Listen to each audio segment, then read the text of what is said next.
Hey, cool kids. In today's Freeposium, we are tackling the myth of pelvic neutral. What the hell is it, and why are we always looking for it all the time? So, we're going to talk about the pelvis and its many demands, the reality that pelvis is really part of your core, and tucking, yay or nay. The pelvis is a bowl of fruit on two sticks. Your goal, don't drop the fruit. If you do, pick it up and put it back. I've used this visualization to teach movement to young children who don't understand the concept of where or what their pelvis is. And the reality is, what you have to understand is that it is moving us through space, connecting our head to our tail, our upper trunk to lower trunk, connecting extremities in and out of the spine. And as we move and oscillate through space, we need to be able to move out of center and come back into center. We need to be able to let fruit go, but then be able to bring it back and put the fruit back in the bowl. The pelvic basin is really the bottom of the torso, and that's how I always really talk about and refer to the pelvis as this bowl at the bottom of us holding up all this fruit on two sticks, right? It holds the weight of vital organs, disperses power and weight to the legs, and supports the entire spine. You cannot discuss the pelvis without realizing that the hip sockets are a part of the pelvis, right? But the hip sockets are really discussing where the femur meet the acetabulum to mobilize the hip socket, okay? It's important to have that differentiation from movement of the low back. But flexibility and strength of the hips gives ease to the motions of the pelvis and allows the lumbar more freedom. The sacrum is my favorite bone in the entire body, and I always refer to it as the keystone of the pelvis. Ratio-wise, it is the size of a triangle inside of your palm. It connects with L5 to create the lumbar sacral complex, and it is the most vital bone of that supports the axial skeleton. It is technically part of the appendicular skeleton, but you have the entire weight of your spine and axial skeleton resting on top of it. You take that sacrum away, everything about your vertical structure collapses in on itself and down into the ground, and gravity wins. And I just want to take a moment to make you realize that in order to mobilize the lumbar spine, there has to be mobility in the hip sockets, and it has to shift the weight of the entirety of the pelvic basin. That is why I have pulled all these three things for you together here, because that's really the reality of how do you place your pelvis. Core strength, but that's what it's all about, right? Trunk connection is where the anterior and posterior muscles of the trunk connect the upper and lower trunk. That's what your abs do. That's what your back muscles do. You don't want your ribs flying off your spine, and you don't want your pelvis to fall off. So we could talk about the job of what your abs do and what core is. But the reality is your core encompasses your entire torso and all of the musculature that connects the upper to the lower.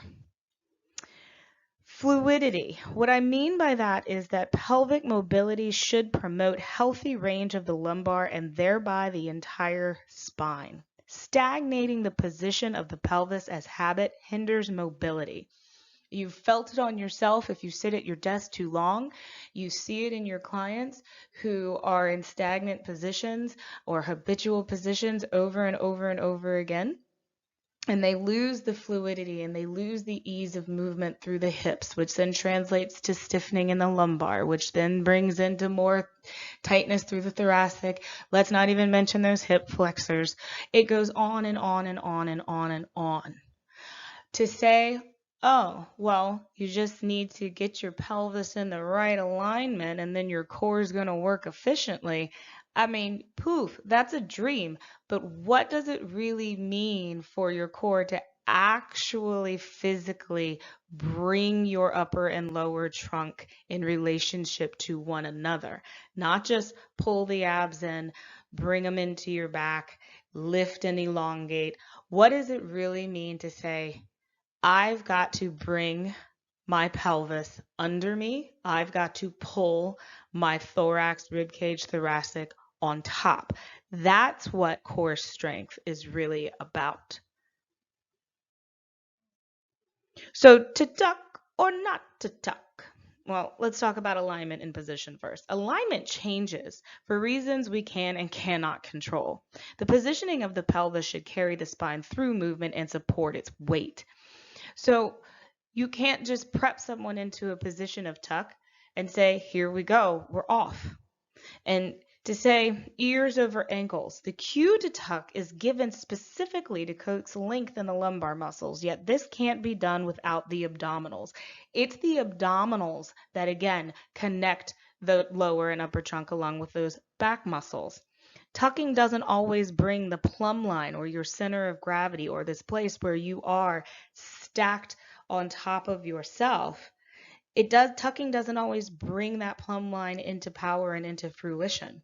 And telling someone to just put their ears over their ankles over this and over that, that's not necessarily getting them to activate the musculature to shift the weight of the upper and lower trunk so that they're interacting with one another.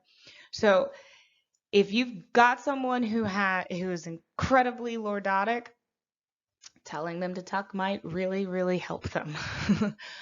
But I find more often than not in my practice with my clients, getting them to just find where they are above and below is more important than me getting their pelvis into the perfect position.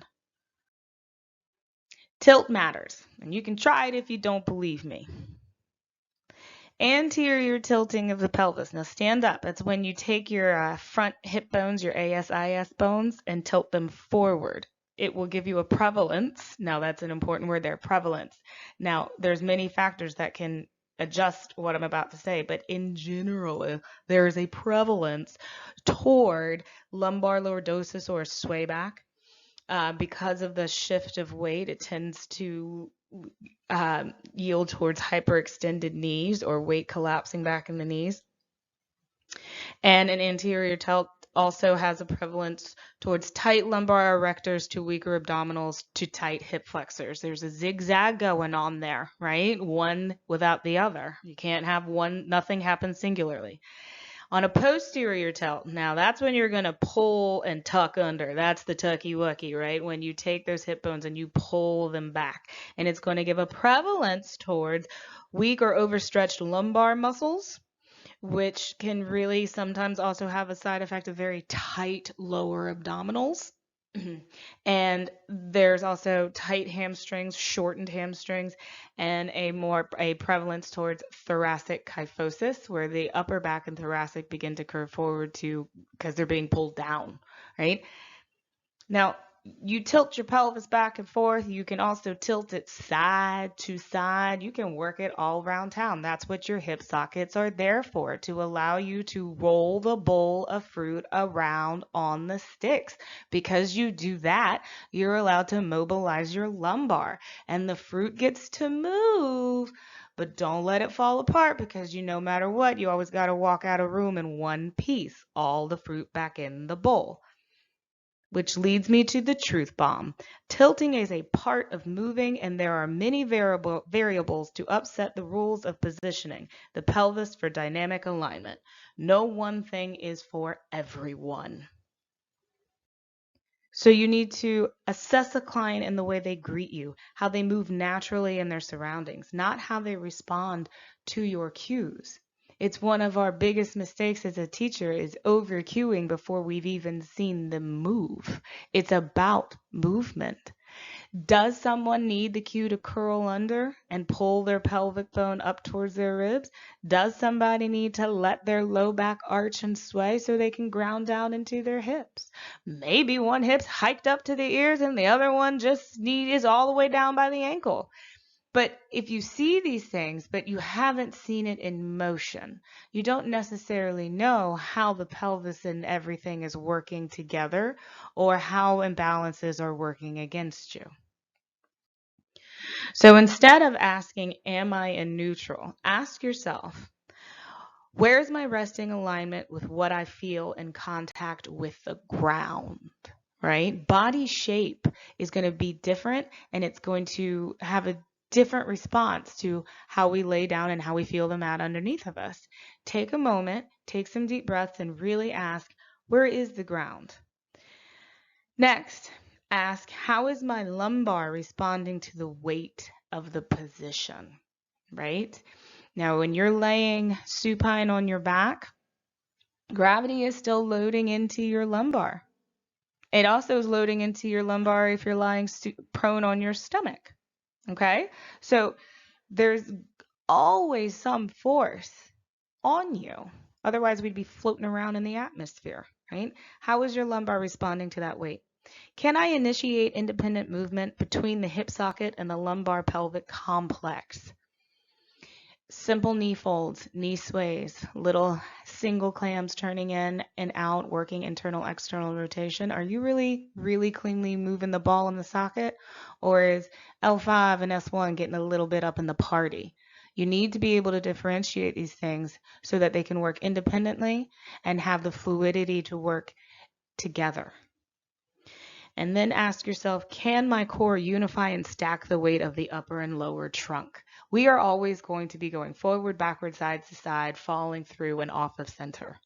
Our strength needs to be able to pull us back. Our core needs to be able to put us back on top and underneath, head over tail, tail under head. Wherever your sacrum goes, your head must follow. That is the way of the world.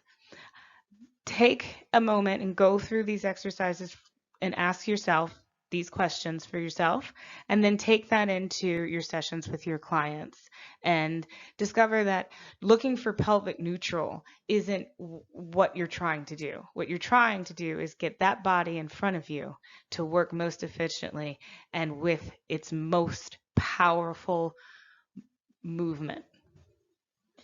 Now that's all I've got for you, but if that was a fun little tour through some light anatomy and kinesiology and you're looking for more of that, I've got a whole nose to toes anatomy course that is ready for you. It's on demand. You can go at your own pace, right? So don't feel like you have to get it all in. If you're looking for more information on that, head on over to Pilates804.com and click on the virtual studio, and there you can see all the fabulous courses. But anatomy and kinesiology is where it's at, and stay tuned because it's going to have a fun mentor program in the fall winter time that's going to have a live component with some office hours, and the whole course will come to life on the equipment. So stay tuned for that.